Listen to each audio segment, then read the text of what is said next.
Vamos a hablar de la marca del empleador, efectivamente. Yo creo mucho que los asesores de talento, que no es lo mismo que consultores de selección clásicos, que nadie se lleva engaño, hemos evolucionado y mucho, ayudan enormemente a potenciar esa marca del empleador, ¿no? Sí.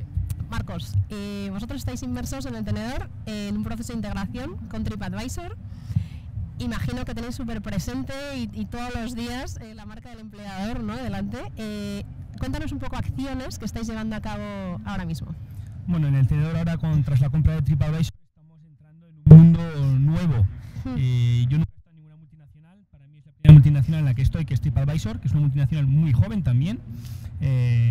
Y estamos viviendo un mundo nuevo. Cuando digo un mundo nuevo es que venimos del mundo de la startup, hemos creado el tenedor tras 8 años de trabajo y ahora pues se nos están dando herramientas, que es lo que decía Sara, yo combino un poco y estoy aquí en el medio de la mesa, el mix entre la parte humana y la parte de herramientas, que son las dos necesarias y no va una sin la otra.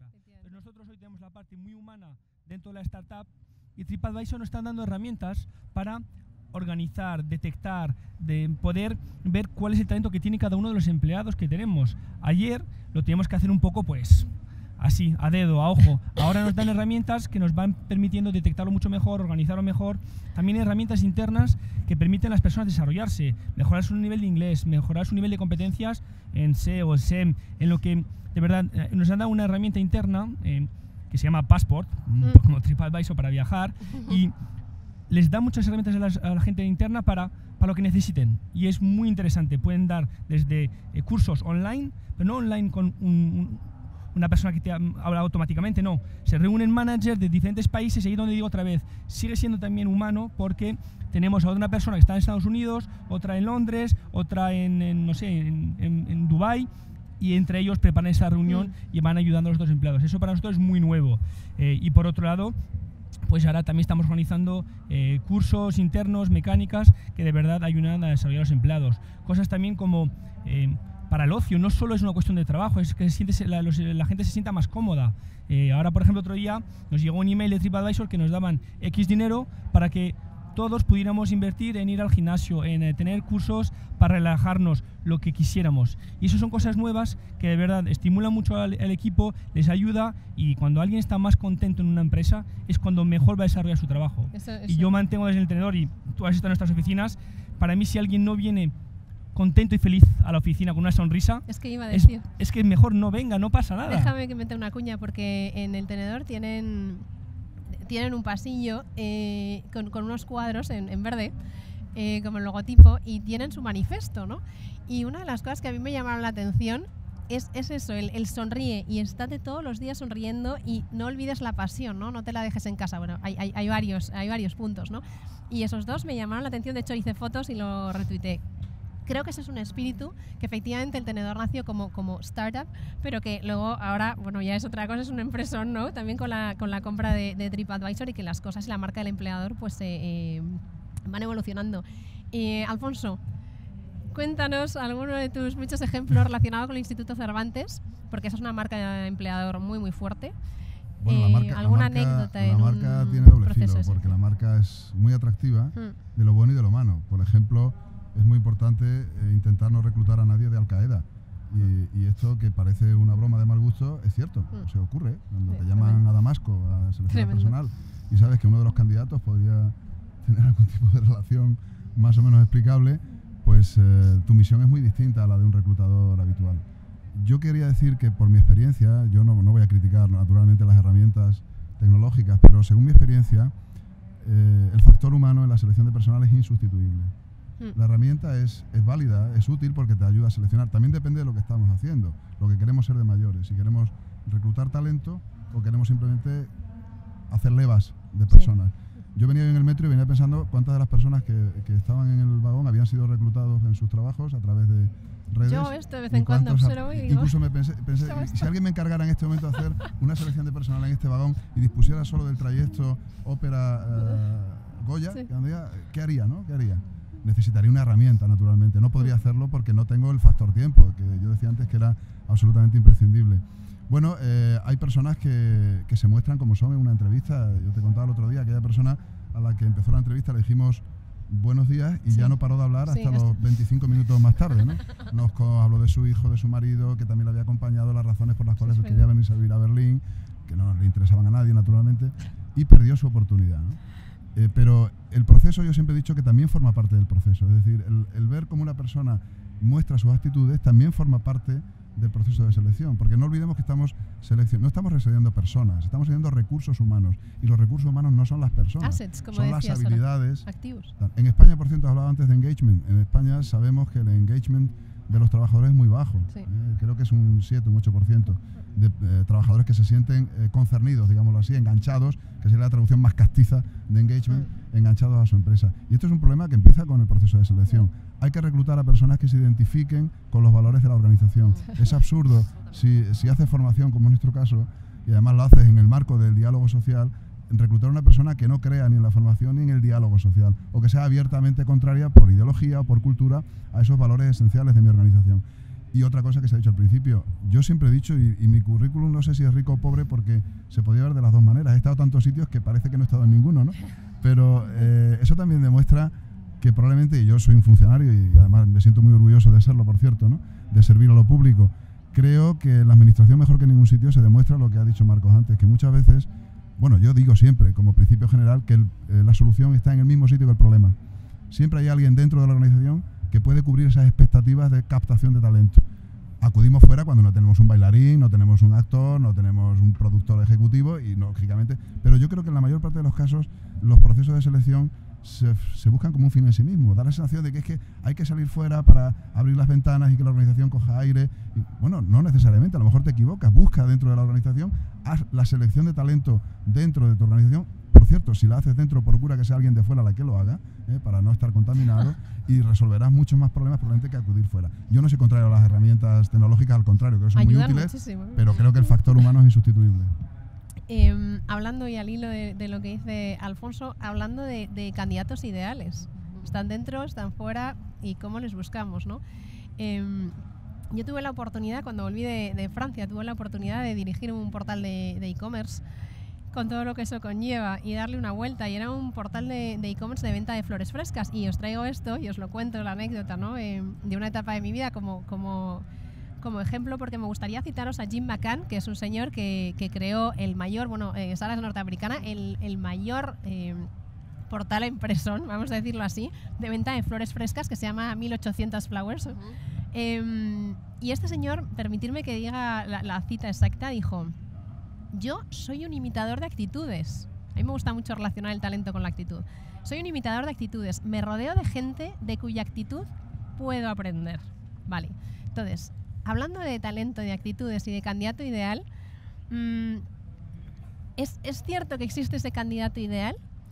Es un poco como la pregunta trampa de la fórmula mágica, porque yo soy de la opinión de que ese candidato ideal existe para determinadas fases de una empresa, para determinadas fases de un proyecto, para determinados momentos del ciclo de vida de esa empresa, pero que un candidato ideal, o sea, desde que se crea esa empresa o ese proyecto hasta de la A a la Z, es muy difícil, salvo que seas el propio fundador, e incluso, y Marcos diría, vamos a pivotar 7 veces y le vamos a dar la vuelta a esto otras 100, ¿no? Entonces, ¿existe ese candidato ideal? Yo creo que no, solo de nicho y por fases. Sara. Y por fases. Yo creo que volviendo a lo que hemos dicho, o sea, es que estamos todos de acuerdo. En ciertas fases de desarrollo y madurez, el ciclo de madurez de una empresa, necesitas ciertos tipos de personas. Por ejemplo, cuando yo estoy reclutando gente, porque yo, o sea, es que trabajo en una empresa que parece un gran multinacional, pero solo somos 6.000 en todo el mundo, y solo somos 17 aquí en España, así que desarrollando España y Portugal. Y lo que yo necesito, o sea, es que aparte de buscar competencias, o sea, es que concretas, y eso es lo más difícil, o sea, es que esa es la arte, no la ciencia de selección. La arte de la selección es saber en qué momento, qué tipo de persona necesitas. Y estos son los famosos soft skills, ¿no? Sí.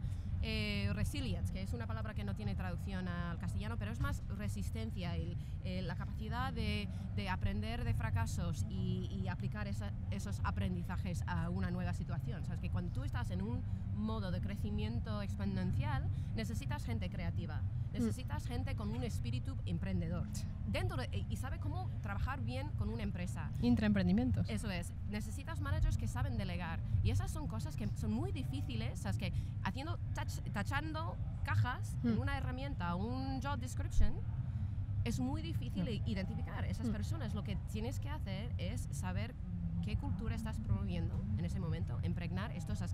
Y identificar, lo que ha dicho Alfonso es, mira, fit. Estamos buscando un fit en ese momento de la empresa, en el desarrollo de nuestro proyecto. Claro.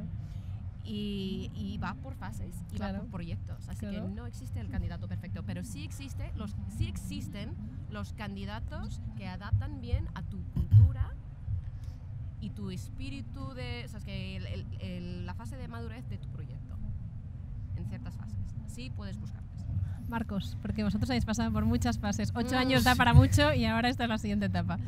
Yo comparto lo que dice Sara, sin embargo, en la postura de una startup, de una empresa con más capacidad económico, diría yo, tienes que apañártelas de otra forma. Y la palabra es apañarte. Cuando arrancas una startup, tienes pocos recursos económicos y tienes que hacerlo de otra forma. Entonces, yo creo que tampoco existe la persona ideal para el puesto ideal.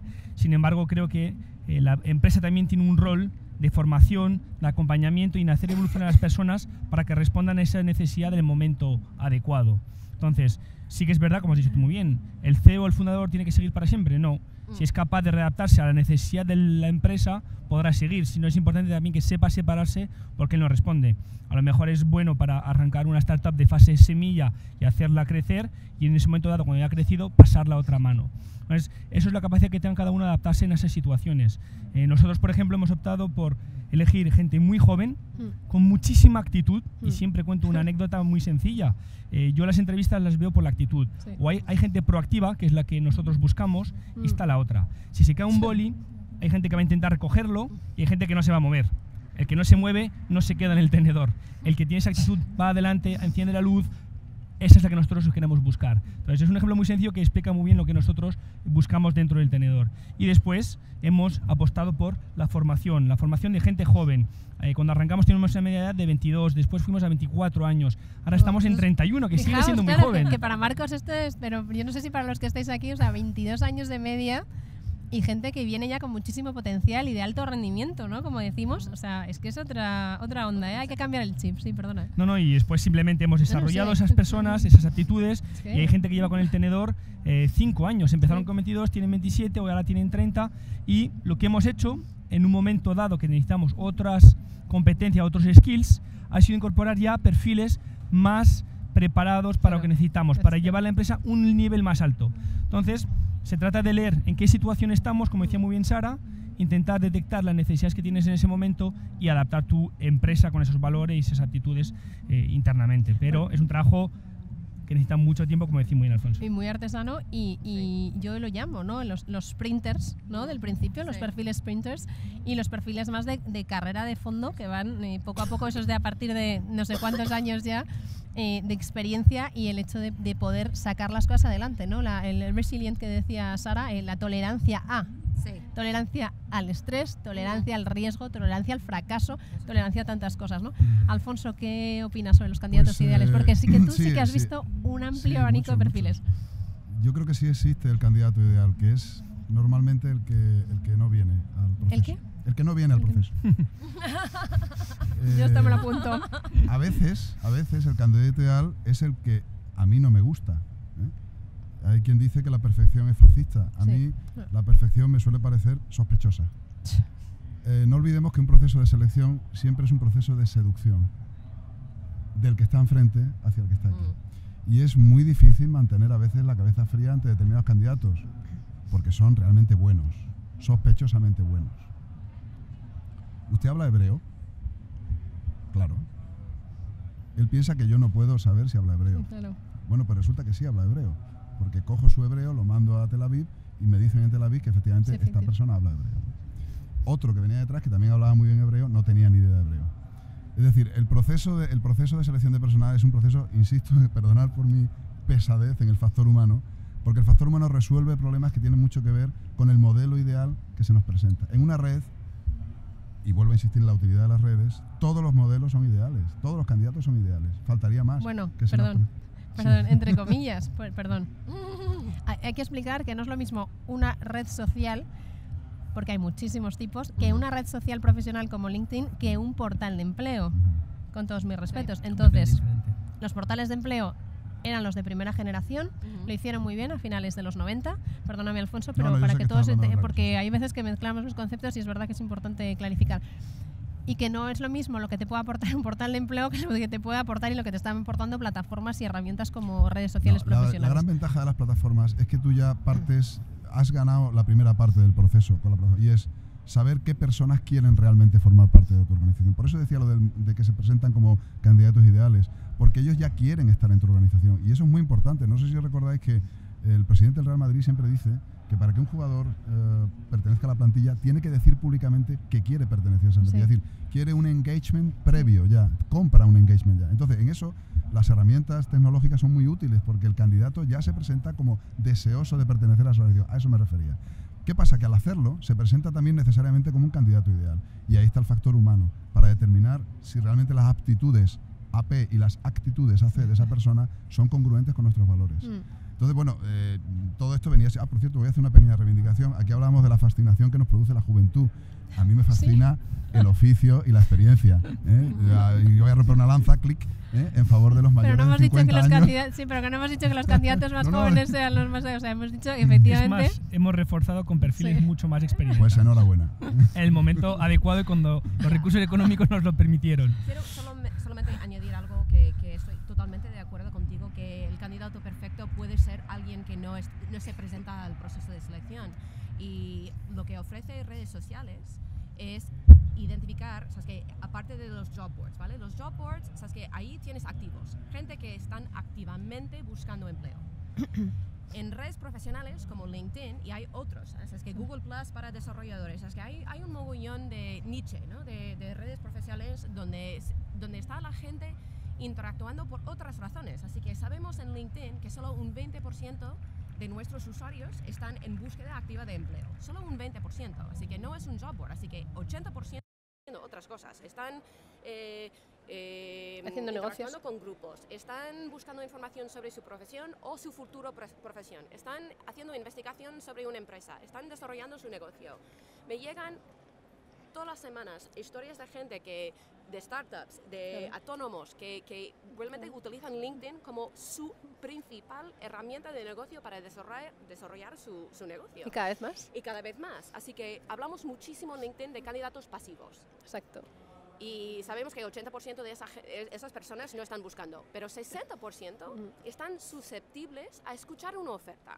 Así que siempre pensamos que los mejores están aquellos candidatos que no están buscando. O sea, que esos son los mejores porque están trabajando y están básicamente contentos en su entorno empresarial, etc. Pero no siempre es verdad. Así que lo que permite una red profesional es proporcionar una herramienta a esos reclutadores, a esas personas de selección, identificar esos candidatos pasivos que pueden ser susceptibles a escuchar una oferta de tu empresa. Que no lo hacen tanto en los portales de empleo, efectivamente. Si me permites, Marta, un apunte, discúlpame. Claro. Yo estoy de acuerdo en que puede existir ese perfil ideal, perfecto. Sin embargo, si no viene con la actitud adecuada, nosotros no lo vamos a reclutar en el tenedor. Y no lo queremos. Sí. Preferimos un perfil un poquito de nivel inferior a lo que son el oficio en sí, pero con la actitud adecuada versus a un perfil que nos venga sabiéndolo todo, porque además a la hora de incorporarse junto con el equipo puede haber un choque en prepotencia, en falta de humildad, que es un elemento, un valor que queremos mucho en el tenedor, etcétera, etcétera. Entonces, decir que aunque exista y pueda venir ese perfil, si no viene con la actitud y la acompaña esa actitud, en el caso del tenedor por lo menos, no le vamos a reclutar. Si tiene actitud y además es perfecto, pues genial para todos, pero es raro. Ya, sabes que tenemos una regla dentro de LinkedIn, y lo voy a decir porque soy americana, que es el no assholes rule. Sí. Así que sabes que sabes que no queremos nadie con actitud mala, así que esto es el principal regla de selección. Por eso en quería LinkedIn, puntualizar. No assholes. Sí. Hablando de las competencias. Me gusta la gente con actitud un poquito mala. Sí, claro que sí, importantísimo, ¿no? Yo lo he dicho, el tándem perfecto, ¿no? La actitud y el talento y la actitud. Sí. Hablamos sobre competencias profesionales también, habilidades adaptativas que las llama Alfonso, ¿no? Y me gusta cómo las califica. Y vamos a salir por un momento de ese entorno online y vamos a ir al 3D, a la cultura presencial donde estamos ahora, ¿no? Que podemos eso, tocarnos y sentirnos. Los procesos de selección y estas competencias han evolucionado muchísimo con los años. Ahora en el siglo XXI se valoran otras cosas, además de la actitud, que no paramos de hablar de ella, la inteligencia emocional, la inteligencia cultural, porque vivimos en un mundo, como decía antes, absolutamente global y absolutamente internacional. Luego, ¿cómo podemos valorar esa inteligencia emocional cuando tenemos a la persona en 3D delante de nosotros, ¿no? Y esa inteligencia cultural, que no es tan fácil, Alfonso? Claro, he dicho antes que el proceso de selección es un proceso de seducción. Por lo tanto, todo lo que se ha escrito sobre inteligencia emocional también lo ha leído el candidato, ¿vale? Él sabe cómo ser atractivo, sobre todo si se ha presentado muchos procesos. Iba a decir antes que el candidato ideal también es aquel que ha conseguido captar otra compañía de la competencia normalmente, pero al menos siempre se ve así, ¿no? Es un proceso que no se puede, es intangible, o sea, yo no podría reducir esto a un manual, es algo que se aprende sobre la marcha.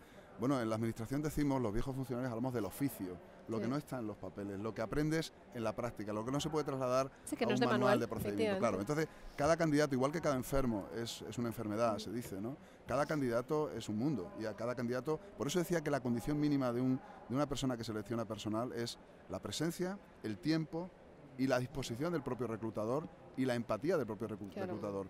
Esto es un proceso casi vuelvo al mismo término de antes, no quiero parecer obsesivo, es casi un proceso de enamoramiento.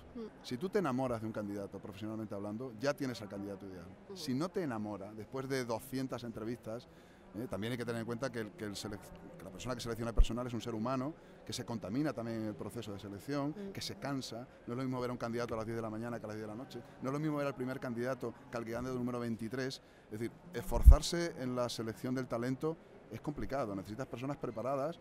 No vale cualquier persona, hay que haber pasado por muchos procesos anteriores Esto cuéntaselo a mis clientes. Apoyo, claro, es decir, y luego hay que tener un cliente que te entienda. Claro. No es mi caso, porque yo siempre he seleccionado para mi selección, pero cuando seleccionas para otros, tienes que tener un cliente que acepte que tú haces un trabajo profesional y que tú tratas con personas, no con objetos, que esto no es un mercado de mercancías, es un mercado donde se relacionan actitudes. También es verdad que el 90%, creo yo, de las personas que se seleccionan en el mercado laboral en este país no tienen la suerte de pasar por estos procesos, sino que van a procesos, digamos, masivos, ¿no?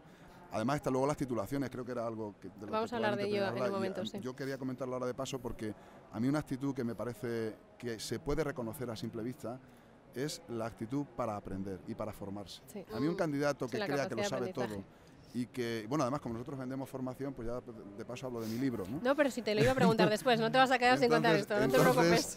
Me parece que algo que es detectable, que no es tan difícil, es la actitud que tenga la persona hacia la formación y hacia el aprendizaje. Porque es una actitud también de autodefensa que hay que valorar. Marcos, ¿cómo detectáis vosotros en el tenedor? Porque es verdad que tú has hecho mucha selección, pero no forzosamente por tener un perfil de recursos humanos o no, de recruiter clásico, sino porque es que la vida te haya llevado a eso para formar tu equipo, ¿no? Y gente buena y con talento. ¿Cómo detectáis esta inteligencia emocional más allá de las redes? Porque esto no se puede tanto detectar las soft skills por las redes como por presencia 3D. Nosotros hemos pasado una fase inicial muy complicada a la hora de reclutar a personas. Si hablamos de reclutador, yo hasta hace pocos años no sabía que era una persona de recursos humanos. Estoy descubriendo ese nuevo oficio.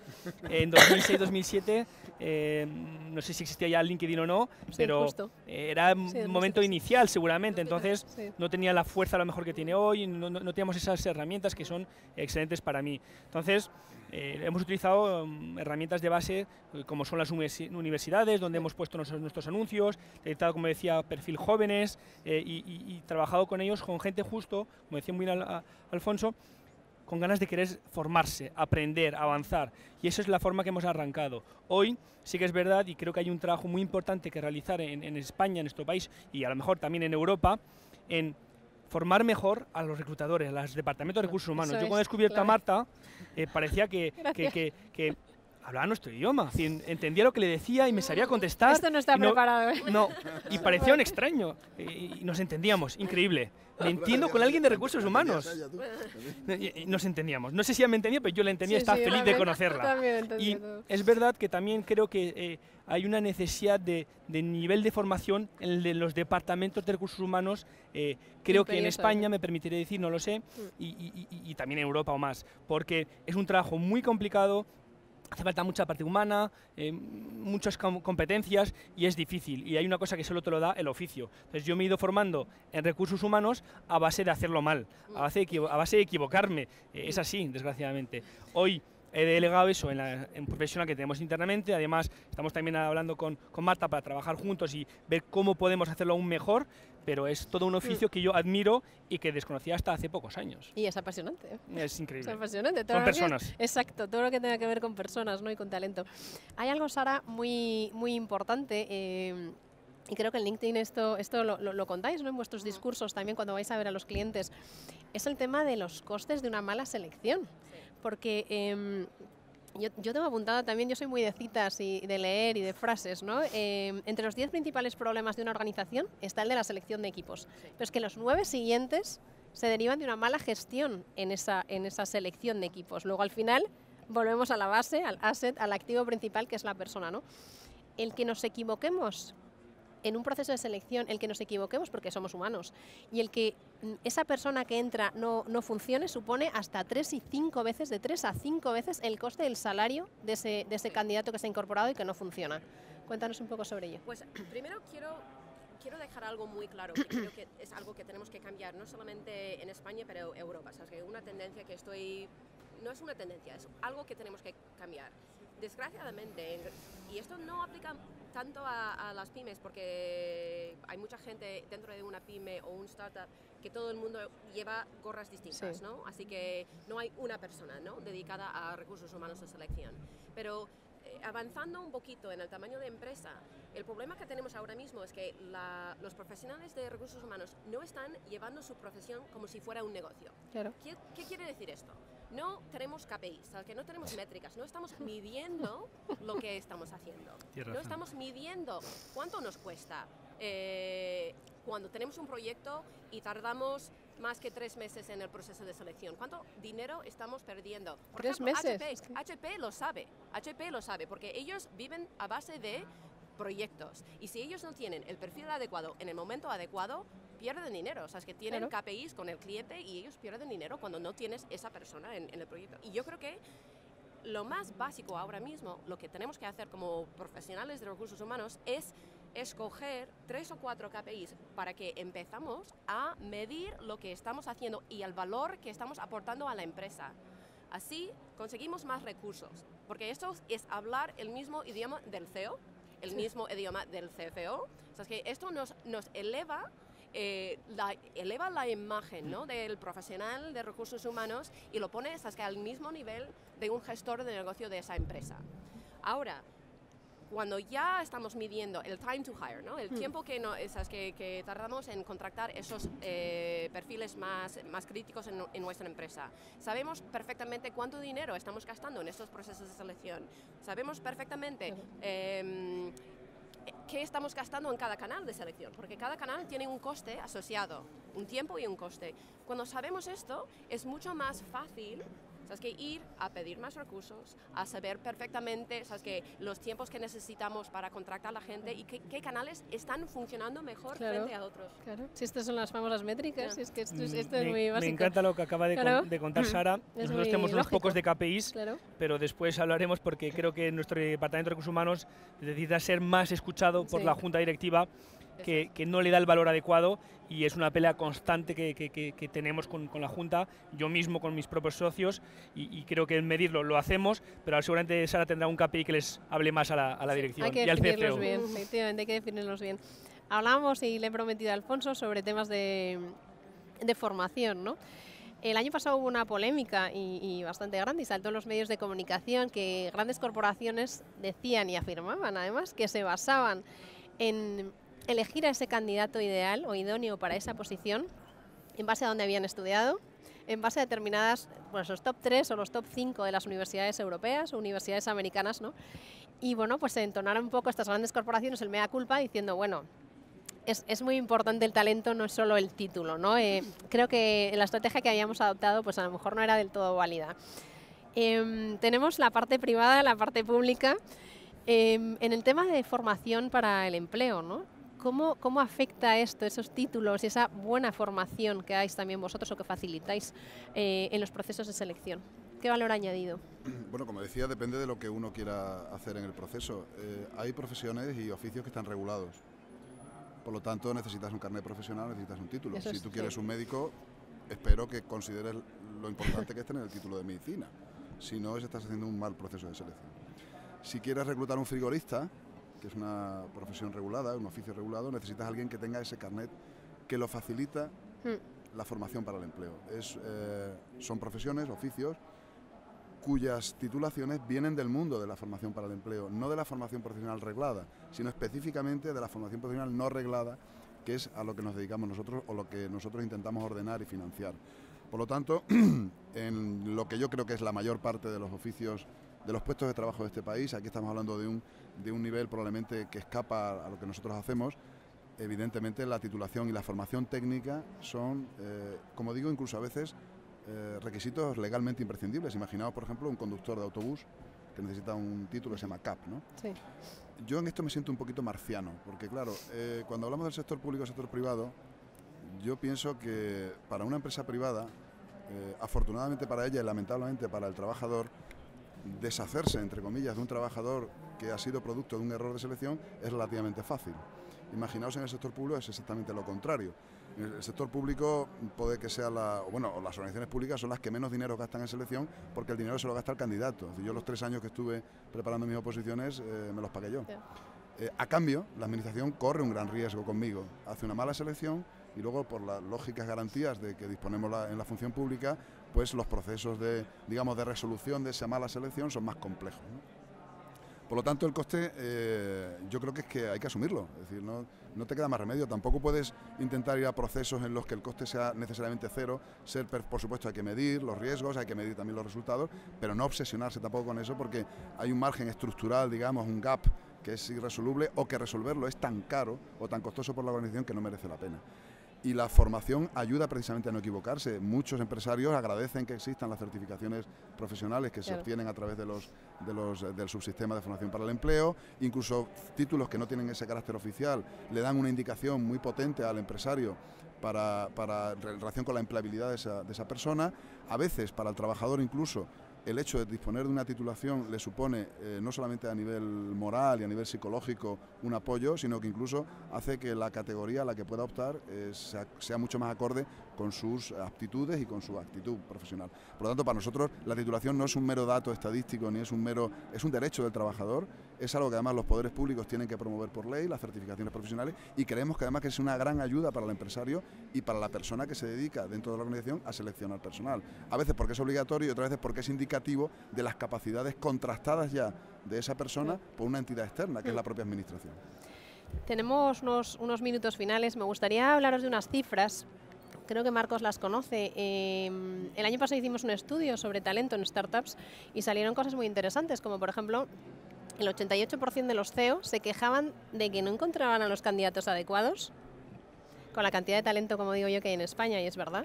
El 93% de los CEO reclaman más compromiso por parte de los candidatos, pero ya la cifra ya que me deja mi cao es el 100% de los CEO reconoce que ha tenido o tiene vacantes por falta de talento entre los candidatos. Es que no encuentro a esa persona, ya sea ese candidato ideal para esa fase del proyecto o no, ¿no? Ya sea gracias a las herramientas online o ya sea gracias a esta cultura 3D, ¿no?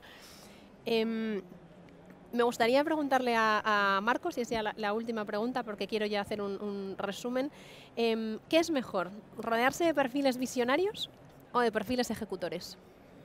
Y yo tengo mi opinión al respecto, ¿eh? ¿Visionarios o ejecutores? Es una pregunta comprometida, pero yo creo que hace falta un mix de las dos personas.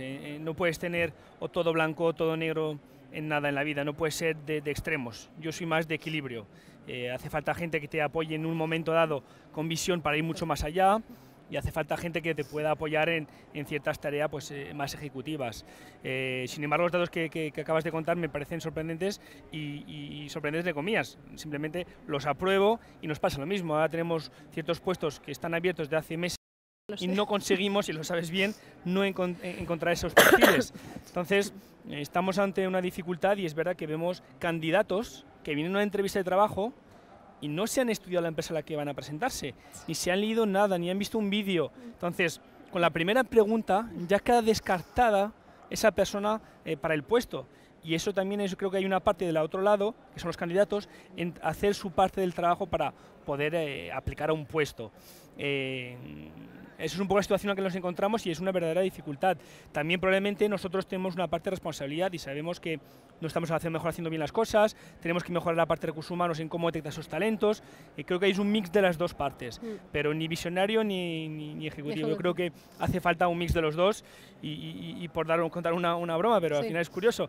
Ya acabo de entender hoy por qué no me ha llevado ninguna grande corporación, porque no tengo ningún gran título ni ningún estudio en grandes escuelas, así que a lo mejor el año que viene tendré que empezar una carrera. Pero Google está diciendo ahora mismo que no quieren contratar. Yo no quería mencionar, he dicho gran corporación el año pasado. Yo no quería mencionar. Se está grabando esto, se está grabando. No estoy dando un secreto, así Google ya está diciendo que no quieren contratar gente de esas grandes empresas porque no son entornos reales, así que Tengo no suerte. te preocupes, no te preocupes. Ya tienes opciones. No te preocupes, tiene muchas opciones. También yo prefiero candidatos que vienen de universidades públicas, así que cada ejecutivo tiene, sabes que, su perjuicio sobre cuál es el candidato perfecto, ¿no? Sí, claramente. Nos quedan 2 minutos. Quiero contar que al maestro Sorozábal, siendo director del Teatro Lírico Nacional, le vino el concertino de la orquesta. ¿Se pueden decir palabrotas aquí? No. Bueno, omitirá, me autocensura. No en mi mesa. Vino el concertino, el primer día, y le dijo: maestro, tengo aquí un amigo que es violinista, que es muy bueno y sobre todo es muy buena persona, contrátelo. Y el maestro Sorozábal le contestó: yo quiero, hijo, que toquen. Entonces, como has preguntado si te decías ejecución o visión, pues yo pienso que esto es ejecución o visión, yo pienso que es contingente, depende del trabajo, depende de las habilidades que se requieran. Yo creo que hay que estar a cada caso concreto. El maestro Sorozábal quería un ejecutor, a ser posible que fuera mala persona. Yo creo que en otro caso distinto, a lo mejor para ser ayudante suyo querría un visionario, ¿no? Depende de la posición. Los que se dedican a innovación, efectivamente, querrán más... Por cierto, el 50% de las vacantes que se producen en este país son vacantes de puestos que reclaman competencias de tipo medio. De tipo medio. De licenciados estamos sobrados, los exportamos, fabricamos ingenieros fantásticos, los mandamos a Alemania donde no tienen pero hay ingenieros. que retener el talento, ¿eh? Naturalmente. Pero es verdad que las España. empresas no consiguen captar esas competencias, insisto, que son competencias técnicas de titulaciones de grado medio, o sea, de formación profesional, de formación para el empleo. Bueno, pues quería hacer un resumen, me quedan 3 minutos, me parece, 2-3 minutos. Y me gustaría señalar, a modo de titular, 3 frases de cada uno que he ido anotando. Sara, cuando le hemos preguntado sobre la fórmula mágica, ¿no? Y Sara dice, no tanto fórmula mágica como recetas, me gusta mucho. Y utiliza una palabra que nosotros acabamos de lanzar esta semana, un documento que se llama la cultura del talento. Entonces, ha utilizado justo esa palabra. ¿Cuál es la cultura del talento? Y tenemos que definir esto y tenemos que verlo bien, ¿no? Marcos habla de actitud positiva. Cuando le he presentado, yo os he dicho, es muy proactivo y cree mucho en esto y desde luego lo ha demostrado hoy, ¿no? Y dice, las entrevistas las hago por la actitud, ¿no? Si a alguien se le cae el boli, etcétera, etcétera. Y la verdad es que el ejemplo, ¿no? La metáfora esa es muy buena. Efectivamente, no tanto fórmula mágica como talento ligado a actitud. Y Alfonso decía, el candidato ideal es el que no viene al proceso. Yo creo que ese también es muy buen titular.